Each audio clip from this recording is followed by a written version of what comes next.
afternoon, ladies and gentlemen, boys and girls, and welcome to the Parrot Paradise Amphitheater. Very happy to have you all with us here today, and looking forward to sharing all the birds that we get to work with all of you. So are you guys ready to meet some birds? Yeah. All right, you know what? This young lady has the right spirit here. Let's try that again. You guys ready to meet some birds? Yeah. Okay, we'll try and work on that as we go along. The birds will certainly appreciate your enthusiasm as they make their way on up here. We have a couple of birds coming up. Some bird species are more recognizable to us than others, and of course some species are more common as well. But even the most common and most recognizable bird species is still quite interesting, like when you consider there's more chickens on this planet than there are people on this planet. So a very interesting fact, but the safari here we have a wide variety of different bird species. So we'd love to share with you some of the more exotic bird species we get to work with. So we're going to say goodbye to the ladies. Those ducks run on their own schedule. They'll make their way out shortly, but let's give them at least a big round of applause for kicking us off today. All right, exotic bird species. How are we going to approach this? Well, we are going to look at species that are native to other parts of the world. So we're going to start off with an Australian species. If you've been there before, you may recognize them right away as they're quite abundant in their native land of Australia. His name is Hyde, and he is our laughing kookaburra. Here he comes now.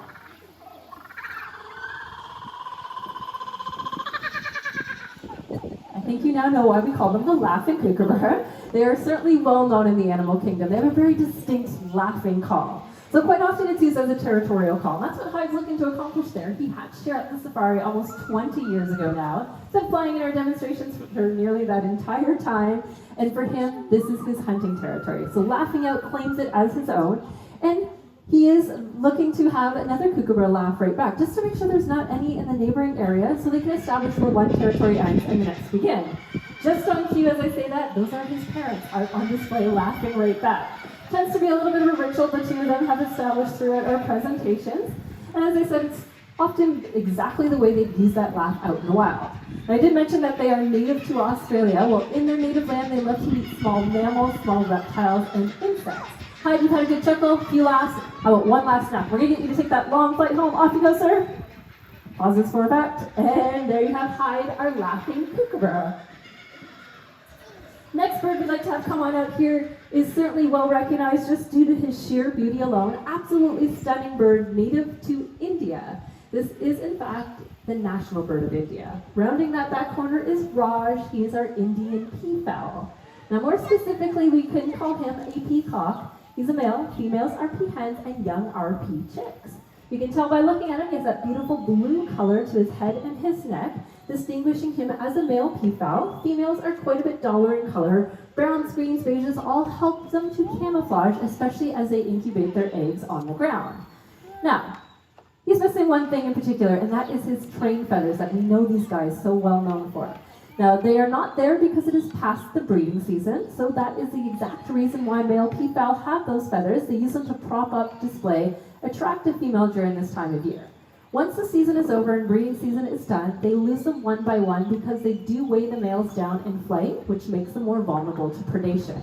So it does help make it a little bit easier for them to live their everyday life outside of that breeding season without a train. But he does need to, of course, regrow one for next spring, so we start to see his emerge sometime in the month of January to prepare himself for that time of year. With or without it, though, he's still stunningly beautiful, and he's done a great job showing that off for us here today. He's going to make his way home. That is Raj, our Indian peafowl. For this next bird, I'm going to make a bit of a mess out here today, introducing to you an African species this time. They do have quite a few counterparts here in North America, but the reputation attached to this bird is not all that great.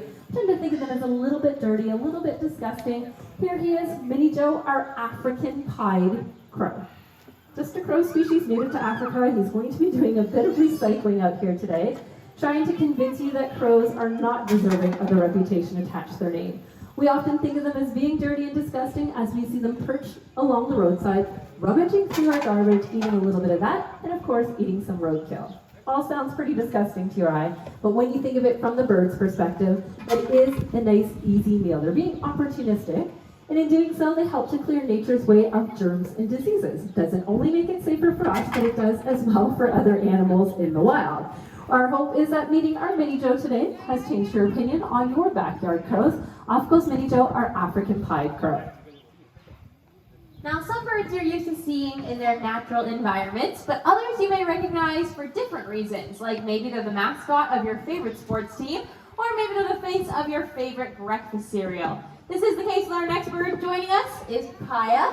She is our chestnut-mandibled toucan, otherwise known as a Swainson's toucan. Now, she is the second largest species of toucan, second only to the toko toucan. Now, I'm sure you've noticed her beautiful bill that she has. It can grow to be 4 times the length of her skull and nearly the entire length of her body. It seems like something that big would be heavy to carry around, but it actually weighs less than all of her feathers combined. Now, they do use their bills for a variety of different reasons. If you take a look today, you'll see that Andrea is feeding Papaya fruit. And one of the reasons that they'll use their bills is to grab fruit off of branches that can't support their entire body weight.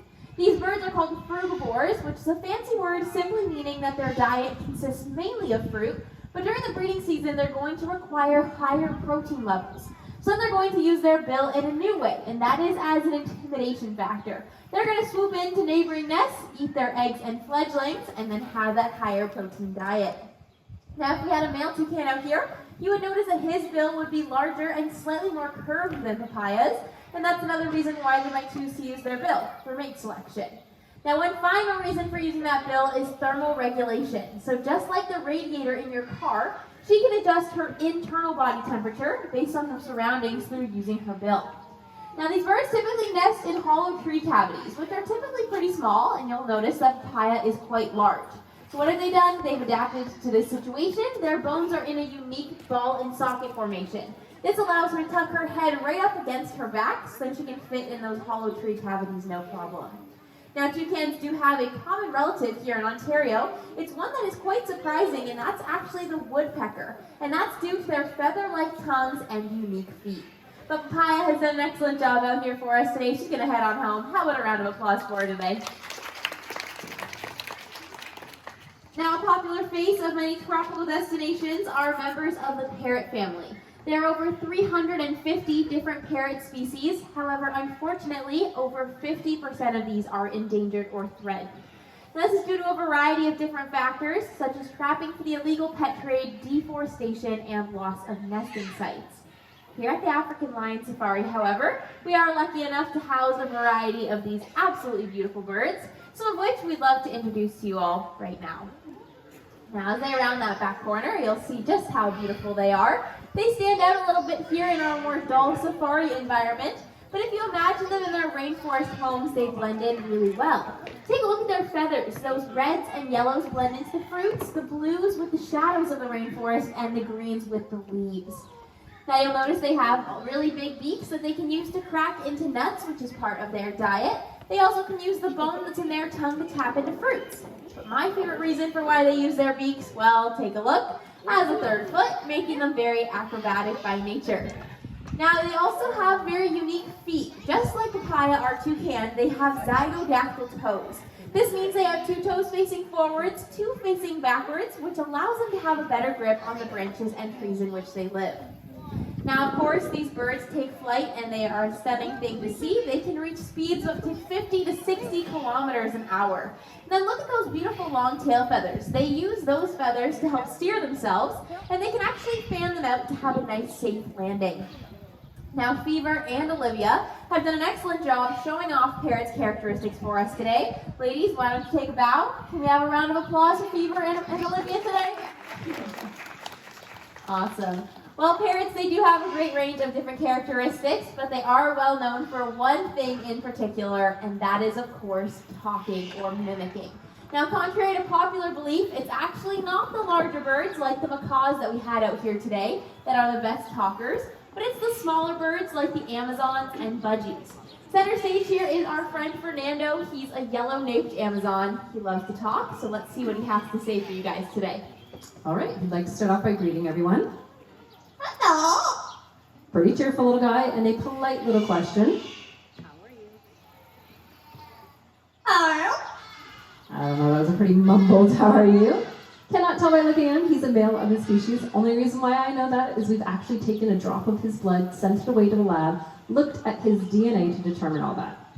Well, we could have saved ourselves some time and money as he gave us a few good clues. He was in fact a male Amazon. Always let us know when there's a female Amazon around. That's right, likes the girls' attention, and he certainly thinks he's funny in doing so. Couple chuckles out of him. By nature, parrots are playful, and he has a favorite game he likes to play with us. I think you might be able to figure out what it is. Loves a good tickle, of course. He has some sound effects he's picked up on. First is us drinking a cold glass of water. Some good chug-lugs. He has learned to snort like a pig.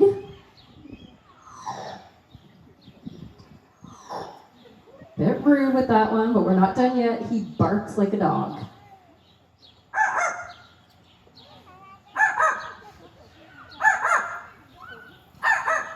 Just not a very scary dog bark, of course.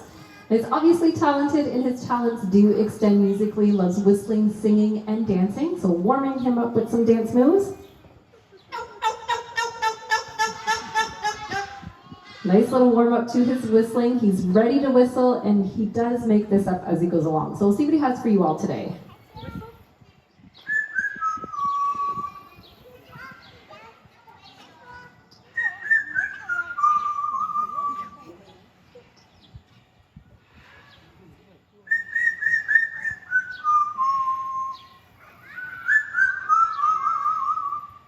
There you have a very lovely Fernando original. I'd like to sing his favorite song. This song, unfortunately, comes a little bit off key. He's been learning to sing from us, but we'll warm up his voice. All right, you ready to sing? We're not that bad. We're going to clear you up there, buddy.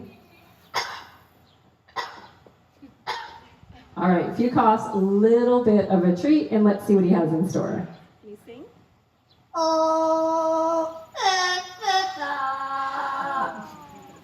Sound at all like our national anthem?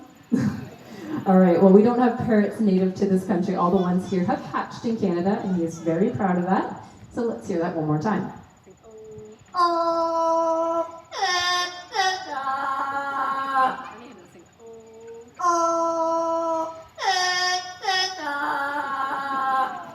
All right, sounds just like us, but not too bad for a bird. Let's give him a big round of applause. Here at African Lion Safari, we do believe that the first steps in conservation are education, so hopefully you've enjoyed meeting all of our birds. We do have two very special birds that we'd like to introduce you to. This here is Levi and Benny. They're pretty special to us as they are a critically endangered species. They're blue-throated macaws. This is in fact the most endangered macaw living in the wild today. You can only find them in Bolivia, where their numbers are ranging in a couple of hundred individuals. So I'd like to leave you on a positive note, and that is to thank you very much for your visit here today, as it supports our conservation efforts. We've been joining partnerships with the World Parrot Trust, looking towards the future of the species, not only here at the park, as these were our first two hatch babies back in 2018, but as well as looking to impact those wild numbers in the near future. So we thank you very much for your support. Hopefully you've enjoyed meeting all of our birds, and you enjoy the rest of your day here on safari. Bye now.